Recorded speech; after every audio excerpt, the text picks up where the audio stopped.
warahmatullahi wabarakatuh. Kami dari kelompok 3 mau izin memperkenalkan diri. Perkenalkan, nama saya Anang Mari, NPM G1C 220031. Nama saya Desti Ayu, NPM G1C 220029. Ya, nama saya Iwan Saputra, NPM saya G1C 220032. Nama saya Rayhan Ahmad Firdaus, NPM G1C 220401.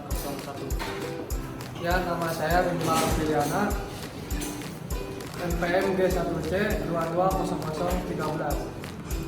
Ya, nama saya Ridwan Abdullah, NPM G1C 220009. Nama saya Rizky Maulana, NPM G1C 220005. Nama saya Sarki Dayat, NPM G1C 0010.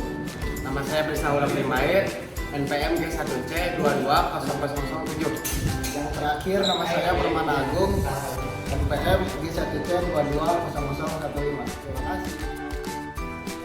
Assalamualaikum warahmatullahi wabarakatuh.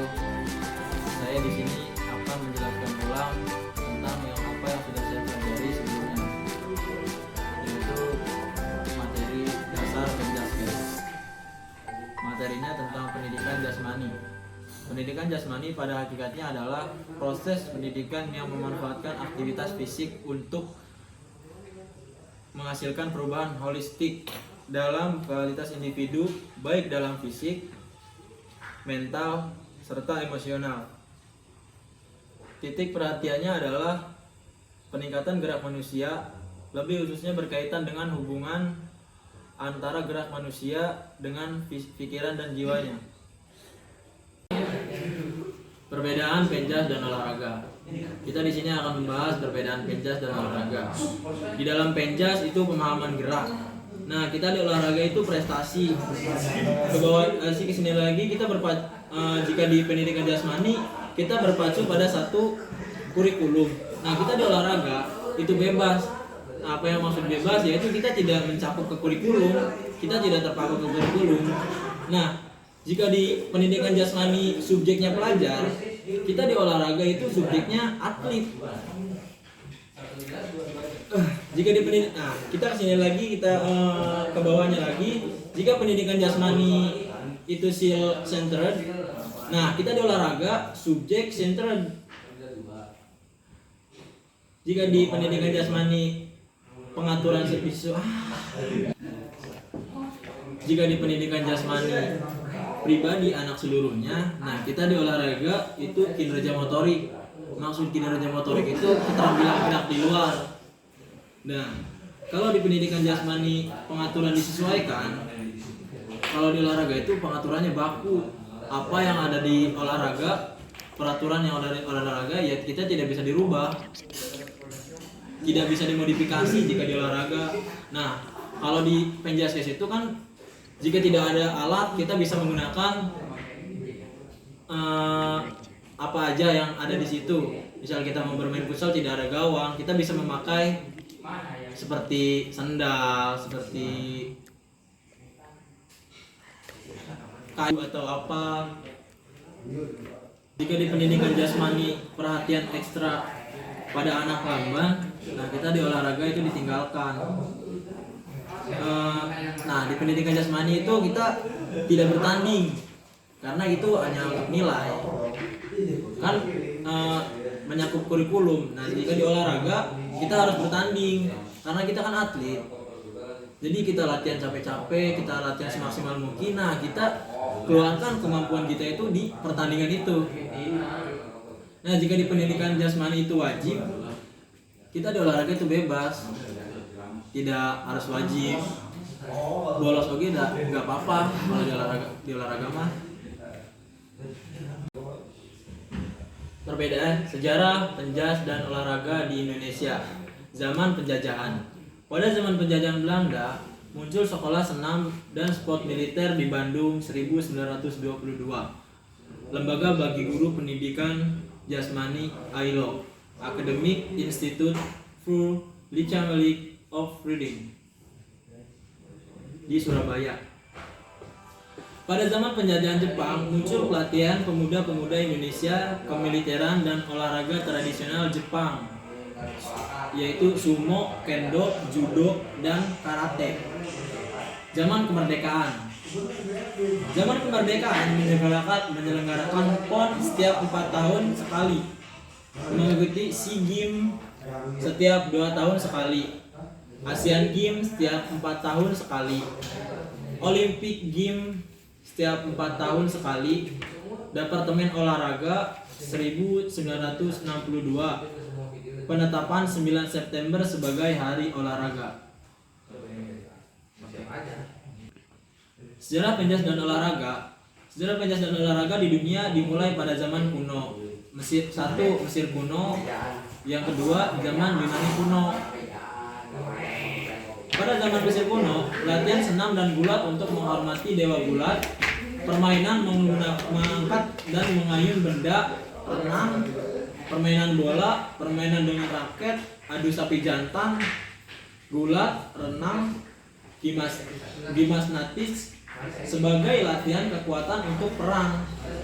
Di zaman Yunani kuno, aegan, akrobat, pemburuan, bergumul dengan binatang buas, gladiator, yang disebut gladiator, dan menari untuk perempuan. Homerik, yaitu perlombaan karate, kereta kuda, tinju, dan gulat. Sparta, yaitu bertahan hidup, pembelajaran dan pelatihan bertahap jasmani dan moral, latihan jasmani untuk militer. Athena merupakan permainan anak-anak di bidang studi olahraga senam yang disebut palestra, guru yang ahli dalam berbagai olahraga, latihan jasmani kemiliteran. Sejarah pendidikan jasmani dan olahraga di Indonesia.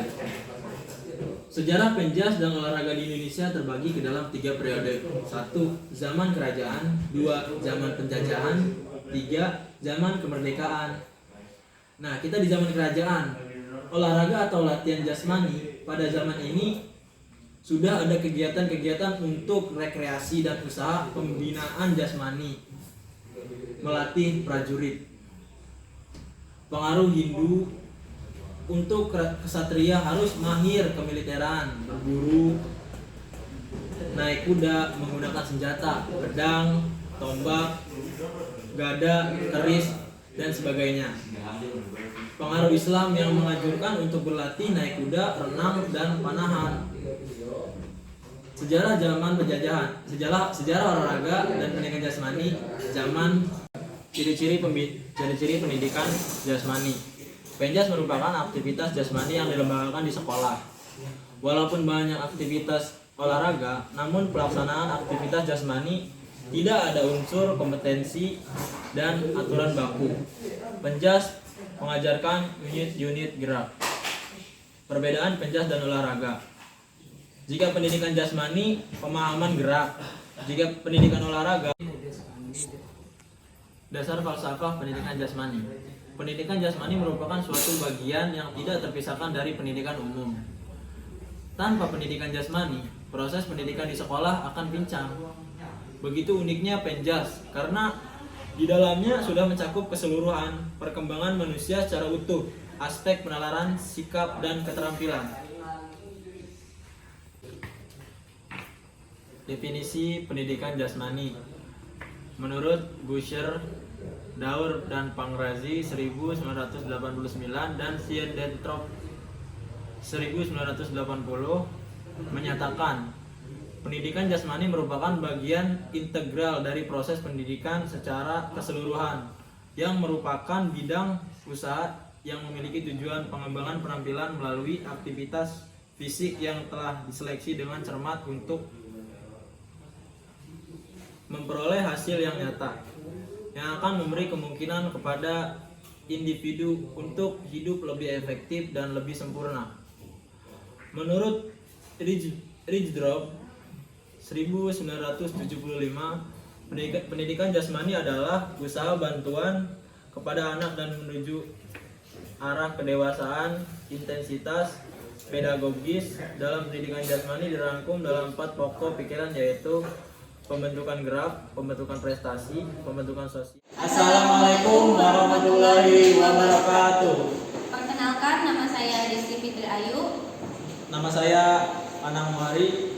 Di sini kami berdua perwakilan dari kelompok 3 akan mempresentasikan hasil observasi saya dan tim saya di lapangan dengan mata kuliah Dasar Penjaskes dosen pengampu Aris Risyanto MPD, disusun oleh kelompok 3 yang beranggotaan Desti Fitri Ayu, Permana Agung, Anang Muhari, Rizky Maulana, Prisna Haula, Asep Hidayat, Ridwan Abdullah, Rimba Alfiana, Gilang Saputra, dan Raihan Ahmad. Observasi lapangan. Tujuan observasi di sini adalah mempelajari materi pembelajaran tentang perbedaan mendasar antara penjas dan olahraga, mencari informasi dari guru dan pihak sekolah tentang mata pelajaran pendidikan jasmani, dan menemukan permasalahan di lapangan dan menentukan solusi untuk memecahkan permasalahan tersebut. Permasalahan nomor 1, banyaknya peserta didik yang menggunakan sepatu PDH bukan sepatu olahraga. 2, daya tangkap atau respon peserta didik terhadap pengajar kurang. 3, ada beberapa peserta didik yang tidak membawa seragam olahraga, oleh karena itu tidak bisa mengikuti pembelajaran olahraga tersebut. 4, pembelajaran olahraga tersebut diadakan di lapangan yang sekitarnya terdapat jendela ruang guru. Memecahkan masalah. 1, seharusnya peserta didik membawa sepatu olahraga. Jika pembelajaran olahraga tidak menggunakan sepatu olahraga, pasti tidak nyaman. 2, mungkin karena pembelajaran olahraga atau PJOK diadakan di siang hari, kebanyakan peserta didik kurang nyaman dan kurang menikmati, apalagi perempuan. Mungkin pembelajaran olahraga atau PJOK bisa dilakukan di pagi hari agar peserta didik juga bisa nyaman dan menikmati pembelajaran olahraga tersebut. Yang ketiga, sebaiknya peserta didik menyiapkan seragam olahraga dan perlengkapan sekolah yang akan dibawa di malam hari atau di sore harinya. Jika disiapkan di pagi hari, kemungkinan besar akan ada yang ketinggalan dan lupa. 4, karena lapangan yang biasa dipakai untuk pembelajaran olahraga sedang digenangi air yang cukup banyak, terpaksa peserta didik harus menggunakan pembelajaran olahraga tersebut di lapangan yang beraspal yang bertempat di depan ruang guru, dan peserta harus berhati-hati saat bermain permainan bola baseball. Di sini kita bisa melihat kompetensi guru itu ada 4, yaitu pedagogis, kepribadian, profesional, dan sosial. Kompetensi pedagogis yang saya temukan di lapangan adalah kompetensi pedagogis, yaitu memahami peserta didik, perencanaan dan pelaksanaan pembelajaran, merancang dan melaksanakan evaluasi pembelajaran, memahami kreativitas dan kondisi fisik dan pertumbuhan serta perkembangan kognitif, penyusunan program pembelajaran, memahami tingkat kesertasan peserta didik dalam pembelajaran PJOK atau PJOKT.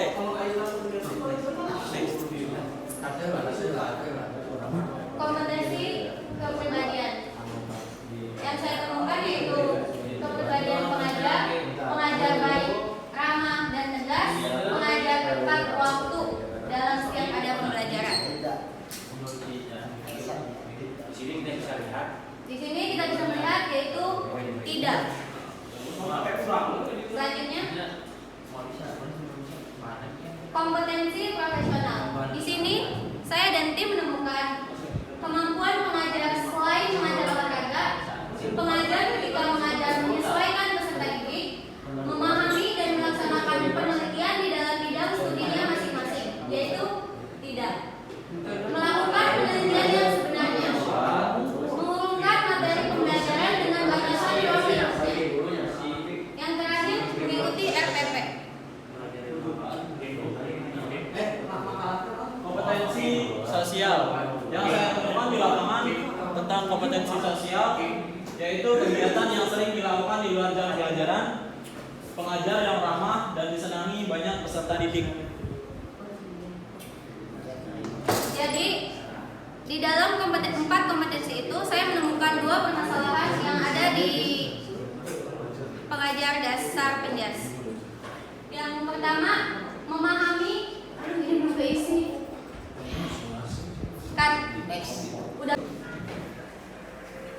dalam 4 kompetensi guru yang saya temukan hanya 2 permasalahan, yaitu memahami dan melaksanakan penelitian di dalam bidang studinya masing-masing. Mungkin pengajar sudah memahami, namun untuk meneliti itu belum. Pemecahan solusi atau solusi masalah sedikit susah untuk meneliti satu persatu peserta didik. Mungkin solusinya bisa dengan melihat dan meneliti peserta didik tersebut melalui kegiatan peserta didik di luar jam pelajaran atau dengan ekstrakurikuler. Yang kedua yaitu pengajar tidak tepat waktu di setiap pembelajaran. Pemecah atau solusi masalah. Seharusnya pengajar bisa tepat waktu agar tidak membuang jam pelajaran dan memakan jam pelajaran berikutnya. Dan tepat waktu itu bisa mencontohkan kepada peserta didiknya. Jadi kesimpulan hasil dari presentasi kami yaitu kegiatan observasi lapangan yang wajib diikuti oleh mahasiswa semester 1 prodi PDKR berdasarkan temuan dalam kegiatan observasi lapangan, sekolah tersebut sudah melengkapi fasilitas pembelajaran. Dan saran, karena mungkin masih banyak kesalahan-kesalahan yang terjadi, baik dari penulisan kata, ejaan, penyampaian dan lain-lain. Hal itu dikarenakan kurangnya pengetahuan dan keahlian dari kami. Oleh karenanya, untuk dapat menutupi hal itu, kami berharap adanya apresiasi yang diberikan dari pembaca, pendengar berupa kritik dan saran yang bersifat membangun. Dengan adanya hal seperti itu, kami akan mampu melakukan perbaikan terus-menerus. Ini dokumentasi dari kelompok 3, bisa dilihat.